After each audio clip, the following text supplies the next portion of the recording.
welcome to the Total Ministry Makeover. On this podcast, we have one goal: to lead leaders everywhere on the right foundation for your life and your ministry. Regardless of the size of your church or the size of your leadership, we all can learn and grow and mature in the faith, and to lead others to do the same. That's why we're here, to help each other along the way. I'm Shane Thacker, and I'm your host, and I'm so thankful you could join us on this very first podcast. So since this is the pilot episode, I thought I'd share my story, my passion, and why I wrote this book as well as started this podcast. So first of all, I'm from the small town of Inola, Oklahoma. You probably haven't heard of it, but that's okay. I grew up there. I actually graduated high school from there, and just love that little town. In 7th grade, though, I was just on fire for God, doing everything I could to serve and to grow and to soak in the Word. And I was reading through the book of Matthew. I got to the very end at the Great Commission. And I read that those powerful verses, those commands that Jesus gave us to go, make disciples, to baptize, and to teach. And I was just flooded with tears. I remember one night, very specifically, and I had just prayed to God tearfully this promise: God, when I graduate high school, I am going to Ozark Christian College, if you will let me, and I'm going to graduate from there, and I'm going to go into ministry. I'm going to go wherever you've called me to go, and I'm going to do whatever you've called me to do. I'm all in. I'm all yours. Here I am. Send me. Did I follow through with that commitment? Absolutely. In 2010, I graduated from Ozark Christian College, and that's actually where I met the love of my life, Christina. Ring by spring, baby. That's right. If you've been to Christian colleges anywhere in the nation, you know what I mean. But we have 3 kids together, and I've been in ministry for over 10 years now. But before I landed at our current amazing church, I was actually at another amazing church. It was one near the Ozark Christian College campus. It was near there, and I had attended there at this church, and they were just some amazing people in this amazing little community. Just love them to death. But I was there, and we had started into ministry right after graduating at Ozark, and we were on fire for God, had all the right credentials in place, had all the right heart in place, had the right motives in place. I mean, everything seemed right. But there is something deeply wrong that we didn't even catch. And it wasn't the church. It wasn't the church. Every church has its problems, but it wasn't the church. It was me. I wasn't on the right foundation. I had all the right intentions, but I was not on the right foundation. We were starting off early on into marriage, and we, 2 years being married, had our firstborn child, Emma. And while Christina was pregnant with Emma, I was getting just stressed to the max. No time for Bible reading, no time for prayer, no time for God in any way other than me pouring out, and giving to others. And I remember I was so stressed. One of the biggest things that stressed me out was I was afraid I was going to drop the baby. It's irrational, I know, but up until I had actually held my own daughter, I had maybe 3 times in my entire life that I had even held a baby and it was just a few seconds at a time, and then I was done, right? So I was terrified. But I think the root of that issue wasn't about dropping the baby, but about dropping the ball as a dad. It was all about provision. Yeah, you dads know what I'm talking about. It's such a deep-rooted fear that was in me, and I had prayed, God, help me to provide. I had 2 jobs to take care of the diapers and the formula, and I thought I was stressed before having the baby. Then the baby comes, right? Don't get me wrong. I loved our time there and that season of life. It was just so new and fresh and exciting, but it was stressful. And it got worse as it piled on because I had continued to not only work these 2 jobs, but I was taking care of everything in the ministry and everything in the home that I could. And we were just getting burned out. We didn't ask for help. We didn't ask if anyone could help us out. If we didn't let people in on our problems, because as ministers, you're not supposed to do that, right? That was my mentality. So we continued not letting people in, not letting God in, not opening up about our problems, and just trying to make it work out on our own. I remember one Sunday morning after church, it was the end of the services. I already talked with the leadership and everything about it. But I announced to our church family, who we just loved and adored, and the same with the community as well. We just loved, we were ingrained with them, we were a part with them. But I announced with the church family that God was sending us on an adventure. And no doubt that was true. God was really sending us to be closer to family and have this healthy network of support around us.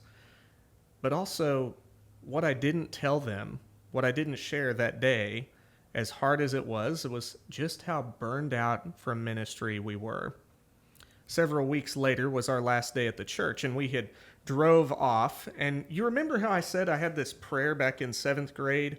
I'll go wherever you call me to go. I'll do whatever you call me to do. I'm all in. I'm all yours. Here I am. Send me. I had a different prayer this day as we were driving away.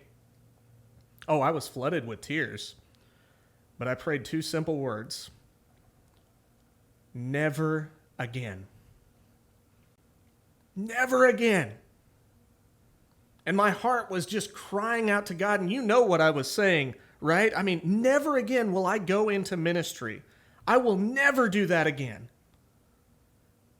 Never again. It was so difficult of a prayer, and thankfully God knew my heart. He was gracious and forgiving, but it was far different of a prayer than the first one back in 7th grade. Here I am, send me. I was done. I was completely depleted and burned out from ministry, and just at the point of saying, I will never do that again. I'm sure Satan was having a field day that day, just excited about those words coming out of my mouth. But thankfully, that wasn't the end of the story. I'll share the rest of this story after this short message.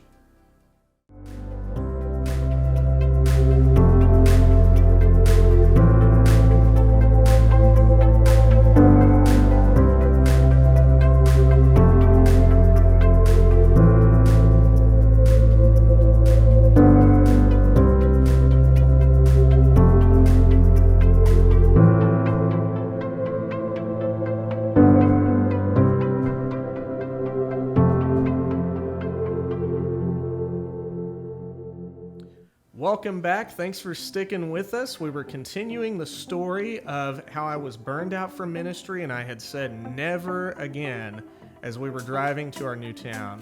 Well, we had gone to our new home, and we were praying about where we should go, and we thought, well, we'll just go to this one church I'd been at before, and we'll just see how it goes. We'll church hop if we feel led elsewhere, but we'll just go here.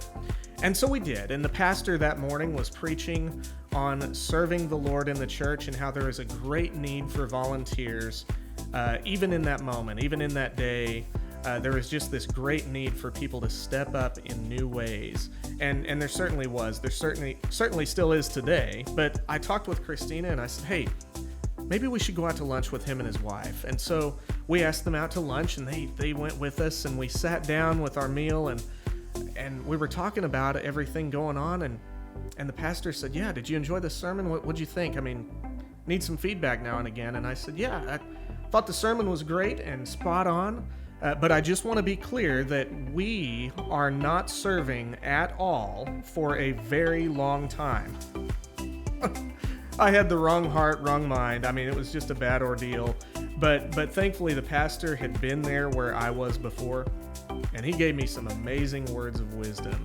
He said, first of all, that's fine. Take all the time you need. Let's rebuild what was lost. Let's figure out where the problems were. Let's spend time with your family. Let's spend time, of course, with the Lord. And he had given me some pointers on what to do next. And so over time, over several years, it wasn't long before I was serving. My wife and I both were serving in the church, and we just fell in love with the people there, the community. And in 2016, God had led me back into ministry. Never again, right? Famous last words. But God had led me back into ministry in probably the weirdest way I have ever seen. Certainly personally, but even what I've heard from other people, how they were led into ministry. This one's just weird and crazy. And I'm going to have to share it another time. But I've been on staff at this church ever since, and I'm just loving it. Loving it, loving it. Why? Because the foundation is totally different than what it was before. I was on the wrong foundation before. Now we're on the right foundation. And yes, it is on the foundation of Jesus Christ. It's like on the vine. If you're not connected to the vine, you're going to wither and die, right? That's what was happening to me. We've got to be connected to the vine. We've got to be on the right foundation. And we'll talk about these 8 steps of the Total Ministry Makeover throughout the coming episodes. And what that is we have this opportunity that I've learned over the years through what people have told me, what people have told me not to do, what I have experienced and learned, what I have experienced and learned from doing the wrong things, learning it the hard way. That's how I tend to do things. But then all throughout, though, God has provided this wisdom in this time. And so I've found these 8 steps that I'm going to be talking about throughout this series. And it's going to be an amazing opportunity. An amazing opportunity. Maybe you can learn and grow from that yourself. Maybe you've got some pointers for me on how to change what I currently have. I'd love to hear that. But this conversation is all about saying never again, but in a new way. Never again will I do ministry on the wrong foundation. Never again will I live in a way that is not connected to the vine, that is not on the right foundation for ministry. Never again will I let Satan win by me saying never again to ministry. We want healthy, sustainable, long-term ministries. When leaders of the church are healthy, guess what happens? The church itself becomes healthy naturally. They're starting to gravitate to the Lord just as you are. And when you as a church are on fire for God and you're doing all of what God's calling you to do, what's going to happen to the community that you're serving? It's going to radically change how you serve, how you lead in the church. That's what this is about. Never again in all the right ways. So that concludes this pilot episode. But I want to thank you for listening to my story, and I hope and pray that this has been a blessing to you and that this will be a blessing continually to you week to week. I really want to encourage you and help me out by inviting someone to listen along with you and to discuss the talking points that we have on each episode.